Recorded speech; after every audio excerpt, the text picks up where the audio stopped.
வணக்கம். நான் உங்க முத்துக்குமாரி. நம்ம சேனலை நீங்க இப்போ தான் ஃபர்ஸ்ட் டைம் பார்க்குறீங்க அப்படின்னா, சப்ஸ்கிரைப் பண்ணிக்கோங்க. பெல் ஐக்கனை ப்ரெஸ் பண்ணிக்கோங்க. அதில ஆல்னு ஒரு ஆப்ஷன் இருக்கு. அதையும் மறக்காம குடுத்துக்கோங்க. ஸோ தட் நம்ம சேனல்ல போடக்கூடிய எல்லா வீடியோஸும் உங்களுக்கு ப்ராப்பரா நோட்டிஃபை ஆகும். இந்த வீடியோல நம்ம என்ன பார்க்க போறோம் அப்படின்னா, ஆகஸ்ட் மந்த்துக்கான 2024 ராசி பலன் அப்படிங்கிறத தான் நம்ம பார்க்க போறோம். ஆகஸ்ட் மந்த் அப்படி என்ன ஸ்பெஷல் டிரான்சிஷன்ஸ்லாம் நடந்திருக்கு அப்படின்னு நீங்க கேட்டீங்கன்னா, மேஷத்திலிருந்து ரிஷபத்துக்கு செவ்வாய் டிரான்சிட் ஆயிருக்கிறாரு. ஆகஸ்ட் 16ஆம் தேதிக்கு மேலே கடகத்திலிருந்து சிம்மத்துக்கு சூரியன் மாறுறாரு. ஆகஸ்ட் 22ஆம் தேதியிலிருந்து சிம்மத்துக்கு வராரு புதன். சுக்கிரன் சிம்மத்திலே இருக்கிறாரு. ராஜகிரகங்களான சனி, குரு, ராகு, கேது எல்லாம் அதே இடத்துல இருக்கிறாங்க. சந்திரன் உச்சமாக இந்த மாதம் பிறக்குது. இந்த மாதத்தில் முக்கியமாக குருச்சந்திர யோகம், சந்திரமங்கல யோகம் அப்படிங்கிறதெல்லாம் இடம்பெற்றிருக்கு. இந்த யோகம் போக மித்த பிளானட்டரி பொசிஷன்ஸ்லாம் சேர்ந்து நிறைய நல்லதையும் சில விஷயங்களில் கவனமாக இருக்கணுங்கிறதையும் எல்லா ராசிகளுக்கும் சொல்லுது. அது என்னென்ன அப்படிங்கிறது தான் இந்த வீடியோவில் நம்ம பார்த்துட்ருக்கோம். அந்த வரிசையில் நாம் இப்போ பார்க்க போகிற ராசி மகரம். சனியுடைய ராசி. ஜென்ம சனியில் அல்லல் பட்டு இப்போ ஜென்ம சனியை விட்டு பாத சனிக்கு வந்திருக்கீங்க. நிறைய ரிலீஃப் அப்படிங்கிறது இருக்குது. பட்ட கஷ்டத்துக்கெலாம் பலனை அனுபவிச்சிட்ருக்கீங்க. பிள்ளைங்க நல்லா இருக்கிறாங்க. குழந்தைகள் மூலமாகவே நிறைய கவலைகள் இருந்தது. ஸோ குழந்தை பிறப்பில் ஒரு பிரச்சனை இருந்தது. அதெல்லாம் மாறி இப்போ நல்லது நடந்துகிட்ருக்கு. குலதெய்வத்தோட அருள் அப்படிங்கிறது பரிபூர்ணமாக யாருக்கு கிடச்சிருக்கு அப்படின்னா மகர ராசிக்காரங்களுக்கு தான் கிடச்சிருக்கு. ஏன்னா அஞ்சாம் இடத்துல குருவுடைய பார்வை ராசிக்கு, குருவுடைய விசேஷ பார்வையான 9ஆம் பார்வை ராசிக்கு. குரு பயிற்சி பலன்கள் ரொம்ப டீட்டெயில்டாக நம்ம சேனல்லே போட்டிருக்கோம். அதையும் கூட நீங்கள் ரெஃபர் பண்ணி பார்த்துக்கோங்க. சரி, இப்போது இந்த பர்டிகுலர் ஆகஸ்ட் மந்த்து நம்ம மகர ராசிக்கு எந்த மாதிரி இருக்குது அப்படிங்கிறத ஒவ்வொரு செக்டாருக்காக நம்ம பார்த்துடலாம். ஃபஸ்ட்டு மகர ராசிக்கு 6ஆம் இடத்து அதிபதி புதன். அவர் 8ல் இருக்கிறாரு. பட் 8ல் சூரியன் எல்லாரோடையும் சேர்ந்து நல்லா இருக்கிறாருங்க. ஸோ வெளியில் சொல்ல முடியாத வருமானம் அப்படிங்கிறது சில பேருக்கு இருக்கும். ஒரு கமிஷன் இருக்கும். ஃபார் சேயிங் ஏதோ ஒரு கடை வச்சுருக்கீங்க அப்படின்னாலும் அந்த கடையோட பேக் பண்ணி வர திங்ஸை விற்று அதை ஒரு காசாக்குவீங்க. இல்லை ஏதோ ஒரு பிஸ்னஸ்லேயே ஒரு சைடில் ஏதாவது சின்ன சின்ன ஒரு சில்லறை வியாபாரம் பார்ப்பீங்க, வருமானம் பார்ப்பீங்க. அப்படி உள்ளவங்களுக்கு நல்லாவே நிறைய ப்ராஃபிட் கிடைக்கக்கூடிய மாதம் இது. ஏன்னா 8 அப்படிங்கிறது மறைமுக வருமானத்தை குறிக்கும். அதே மாதிரி இன்சூரன்ஸ் மூலமான பெனிஃபிட் அப்படிங்கிறது 8ஆம் இடத்தின் மூலமாக கிடைக்கும். எப்போவாது இன்சூரன்ஸ் ரொம்ப நாளாக போட்டுட்ருக்கீங்க அப்படின்னா அதன் மூலமாக ஒரு பெனிஃபிட், இல்லை நல்ல இன்சூரன்ஸ் ஸ்கீம் ஏதோ ஒன்று ஒரு மியூச்சுவல்லையோ இதுலேயோ ஒரு இன்வெஸ்ட் பண்ணக்கூடிய ஒரு என்ன ஒரு பொறி உங்களுக்கு தட்டும். ஸோ யார் மூலியமாவோ யார் ரெஃபரன்ஸ் மூலமாகவோ ஃப்யூச்சரில் ஒரு நல்ல ப்ராஃபிட் எடுக்கிறதுக்கான ஒரு மறைமுகமான இன்வெஸ்ட்மெண்ட் பற்றி உங்களுக்கு தெரிய வரும். பிஸ்னஸ் பீப்புள் பொதுவாகவே ரொம்ப நல்லா இருப்பீங்க. எந்த பிரச்சனையும் இல்லை. ஏன்னா 8ஆம் இடத்துல இருந்தாலுமே 8ல் சூரியன் ஆட்சி. அதனால் பிஸ்னஸ் மூலமாக நல்ல லாபம் அப்படிங்கிறது உங்களுக்கு 100% பாசிபிள். சரிங்க, நாங்கள் பிஸ்னஸில் இல்லை, ஜாபில் இருக்கோம், எங்களுக்கு எப்படி இருக்குது அப்படின்னு நீங்கள் கேட்டிங்கன்னா 10ஆம் இடம் ரொம்ப ஸ்ட்ராங் தான். 10ஆம் அதிபதி குருவோட சேர்ந்து நல்லா இருக்கிறாரு. ஸோ ஸ்திரமான ஒரு ஜாப், அதாவது பெர்மனண்ட்டான ஒரு ஜாப் அப்படிங்கிறது கிடைக்கிறதுக்கான ஒரு பிராப்தம் இருக்குது. சேலரி இன்க்ரிமெண்ட் அதெல்லாம் நீங்கள் எக்ஸ்பெக்ட் பண்ணிட்டு இருந்தீங்கன்னா கிடைக்கும்.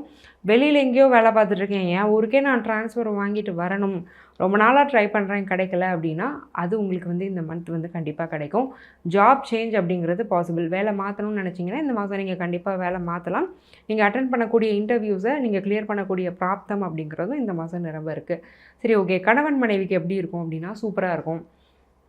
மகர ராசிக்காரங்களை விட மகர ராசிக்காரருடைய பார்ட்னர் நல்லா இருப்பாங்க, கணவனோ மனைவியோ நல்லா இருப்பாங்க. ஏன்னா 7ஆம் அதிபதி சந்திரன் உச்சமாக இருக்க பிறந்திருக்கு இந்த மாதம். அவங்களுக்கு ஏதாவது ஹெல்த் இஷ்யூ இருந்தாலும் அதில் நல்ல இம்ப்ரூவ்மெண்ட் இருக்கும். ஒரு நல்ல ப்ராப்பராக மெடிசன் எடுத்து டயட் இருந்தால் அவங்க ஹெல்த் இம்ப்ரூவ் ஆகும். அதை பார்த்து நீங்கள் சந்தோஷப்படுவீங்க. இவ்வளோ நாள் பிரச்சனையாகவே இருந்துகிட்டு இருந்தாலும் இந்த மாதம் கொஞ்சம் ஒரு சுமூகமாக கொஞ்சம் அமைதியாக இருப்பாங்க. நீங்களும் கொஞ்சம் அமைதியாக இருப்பீங்க. ஒரு நிம்மதி அப்படிங்கிறது குடும்பத்தில் நிலவும். சரி, ஓகேங்க. ரொம்ப நாளாக நாங்கள் வரன் தேடிட்டுருக்கோம், அமையுமா? 7ஆம் அதிபதி 5 லட்சம், கேட்கவே வேண்டாம். சூப்பராக பர்ஃபெக்டாக பார்ட்னர் அமைவாங்க. இந்த ஜாதகத்தில் நல்ல திருமண யோகத்தை வாங்கி வந்தவங்களாம் இருப்பாங்க இல்லையா, அவங்களுக்குலாம் இந்த மாதம் கல்யாணம் ஃபிக்ஸ் ஆயிரும். அந்த மாதிரி, அதாவது ரொம்ப பெருமைப்படுற அளவுக்கு இவ்வளோ நாள் நான் இருந்ததுக்கு நல்ல ஒரு அலையன்ஸ் அமைஞ்சுது அப்படின்னு நீங்கள் சந்தோஷப்படுற அளவுக்கு ஒரு நல்ல அலையன்ஸ் அப்படிங்கிறது அமையும். நீங்கள் உங்கள் குழந்தைங்களுக்கு வரன் தேடிட்டு இருக்கீங்கன்னாலும் அவங்களுக்கும் அமைஞ்சிரும். சரி, ஓகே. புத்திர பாக்கியம் எப்படி இருக்குது? அதுதான் ரொம்ப ஹைலைட்டிங்காக இருக்குது. 5ஆம் இடம் ரொம்ப ஸ்ட்ராங், கேட்கவே வேண்டாம்.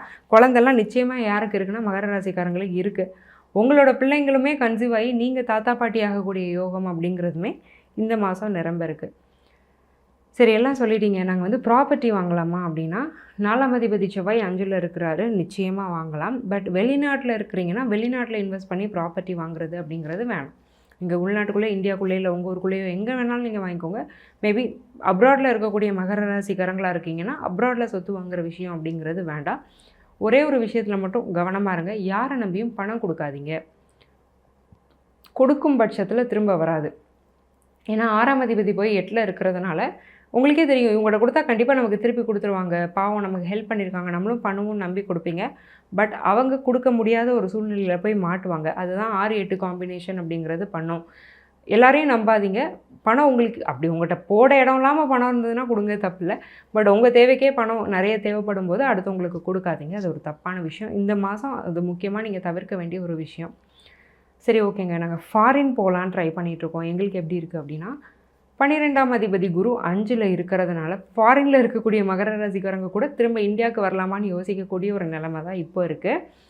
என்ன ரீசன்னா 5ஆம் இடம் ரொம்பவே ஸ்ட்ராங்காக இருக்குது. ஸோ இங்கேருந்து சீக்கிரம் நீங்கள் வெளியில் கிளம்ப முடியாது. ஸோ கண்டிப்பாக அடுத்த குரு பயிற்சி வர வரைக்கும் மகர ராசிக்காரங்களில் பெரும்பாலானவங்க அப்ராட் போக முடியாது. அதுதான் பலன். அதே மாரி போனோன்னா உங்களோட சுய ஜாதகத்தில் 12, 8ஆம் இடம் நல்லா இருந்து அதோட தசா புத்தி நடக்கும்போது கண்டிப்பாக அதுவும் நடக்கும். ஸோ அந்த மாதிரி விஷயங்களுக்கு நீங்கள் ஒரு ஜாதக கன்சல்டேஷன் கூட கண்டிப்பாக எடுத்துக்கோங்க. சரி, ஓகேங்க. ஹெல்த் எப்படி இருக்கும் மகரத்துக்கு அப்படின்னு நீங்கள் கேட்டிங்கன்னா, நரம்பு அண்ட் ப்ரெஷர், பிளட் ப்ரெஷர் இந்த 2 விஷயத்துலையும் ரொம்ப கவனமாக இருக்கணும். ஸ்கின் அலர்ஜிஸ் வரும். தண்ணி நிறைய குடிங்க. டீஹைட்ரேட் ஆகி தலை சுற்றுறதுக்கான வாய்ப்பு இருக்குது. ஸோ பிபியெல்லாம் இருக்குது அப்படின்னா அதுக்கு டேப்லெட் போட்டுகிட்டே இருக்கேன், இப்போ கொஞ்ச நாளாக போடுறதில்ல அப்படின்லாம் இருந்தீங்கன்னா அதை விட்டுருங்க. ரெகுலரைஸ் பண்ணுங்கள் டேப்லெட்டை. அப்பப்போ பாடி செக் பண்ணிக்கோங்க. 50 வயசுக்கு மேற்பட்ட மகர ராசிக்காரங்களாக இருக்கிறீங்கன்னா ஒரு ஃபுல் பாடி செக்கப் கூட நீங்கள் எடுத்துக்கிறது ரொம்ப நல்லது. சரி, ஓகே. நாங்கள் ஸ்டூடெண்ட்ஸ் கம்யூனிட்டி எங்களுக்கு வந்து எஜுகேஷன் அப்படிங்கிறது எப்படி இருக்குது அப்படின்னு நீங்கள் கேட்டிங்க அப்படின்னா 4ஆம் அதிபதி 5ல் இருக்கிறாரு. படிக்காதவங்க கூட படிப்பீங்க. மனசு ரிலாக்ஸ்டாக இருக்கும். எல்லா விஷயமும் புரியும். படிக்கிற பாடத்தை விட வாழ்க்கை பாடத்தை நிறைய கற்றுப்பீங்க. ஸோ ஏதாவது ஒரு ஒஸ்ட்டான எக்ஸ்பீரியன்ஸ் இருக்குன்னா அதுலேருந்து நீங்கள் நிறைய கற்றுப்பீங்க. ஸோ இந்த மாதிரி ஸ்டூடெண்ட்ஸ் கம்யூனிட்டிக்கு ரொம்பவே நல்லா இருக்குது. சரி, நாங்கள் காம்படிட்டிவ் எக்ஸாமினேஷன்ஸ் எழுதுகிறோம், எங்களுக்கு எப்படி இருக்குது அப்படின்னு நீங்கள் கேட்டிங்கன்னா, சூரியன் ஸ்ட்ராங்காக இருக்கிறாரு. கேட்கவே வேணாம். பொதுவாகவே இந்த மாதம் எல்லா ராசிக்காரங்களுமே கவர்மெண்ட் எக்ஸாமுக்காக முயற்சி பண்ணுறீங்கன்னா அதெல்லாம் கிளிக் ஆகக்கூடிய ஒரு யோகம் தான் இருக்குது. செவ்வாயும் உங்களுக்கு நல்லா இருக்கிறதுனால நேம் அண்ட் ஃபேம் 5ஆம் இடம்ன்றது ஒரு புகழ். ஒரு கவர்மெண்ட் எக்ஸாம் கிளியர் பண்ணிட்டீங்கன்னா அதோட ஒரு கெத்து என்ன இருக்குது நம்ம சொசைட்டியில். அதுவும் முக்கியமாக நம்ம நாட்டில் வந்து கவர்மெண்ட் ஜாபுக்கு தான் பெரிய மவுசு. 20,000 சம்பளம் இருந்தாலும். ஸோ அதனால் கண்டிப்பாக கவர்மெண்ட் ஜாப் நீங்கள் வந்து நிச்சயமாக கிளியர் பண்ணுறதுக்கான யோகம் இருக்குது. அல்லது இப்போ எடுக்கக்கூடிய முயற்சிகள் ஃப்யூச்சரில் உங்களுக்கு சக்ஸஸை கொடுக்கறதுக்கான யோகம் இருக்குது. ஸோ ஓவராலாக பார்த்துக்கிட்டா ரொம்ப நல்லாயிருக்கு மகரத்துக்கு. 1 or 2ல் தான் நீங்கள் கவனமாக இருக்கணும் அப்படிங்கிறத நான் உங்களுக்கு சஜஸ்ட் பண்ணியிருக்கேன். கால் ஊனமாக இருக்கிறவங்களுக்கு தயிர் சாதம் தானம் பண்ணுறது இந்த லக்கை உங்களுக்கு இன்னும் என்ஹான்ஸ் பண்ணி கொடுக்கும். ஹனுமன் சாலிசா டெய்லி கேட்குறது நல்லது. முடிஞ்ச அளவுக்கு வெள்ளை கலரை அவாய்ட் பண்ணிக்கோங்க. ஸோ இவ்வளோ நேரம் நம்ம பார்த்துட்டு இருந்தது வெறும் ஜென்ரல் ப்ரெடிக்ஷன்ஸ் தான். உங்கள் ஜாதகத்துக்கான பிரத்யேகமான பலன் வேணும் அப்படின்னா கீழே கொடுத்துருக்க என்னுடைய நம்பருக்கு காண்டாக்ட் பண்ணி என்னுடைய அப்பாயின்மெண்ட்டை புக் பண்ணிக்கோங்க. நான் உங்களுக்கு ரொம்ப சிம்பிளான லைஃப் ஸ்டைல் ரெமெடிஸ் தான் நான் சஜஸ்ட் பண்ணுவேன். அந்த ரெமெடிஸ்னால பெனிஃபிட் ஆனவங்க நிறைய பேர். டே டு டே லைஃப்பில் நீங்கள் ஈஸியாக பண்ணக்கூடிய ஒரு ஆக்டிவிட்டி தான் இந்த ரெமெடி. அதை நீங்கள் பண்ணும் பட்சத்தில் நிறைய நல்ல மாற்றங்கள் வரும். ஆல் த வெரி பெஸ்ட் மகரம். நன்றி, வணக்கம்.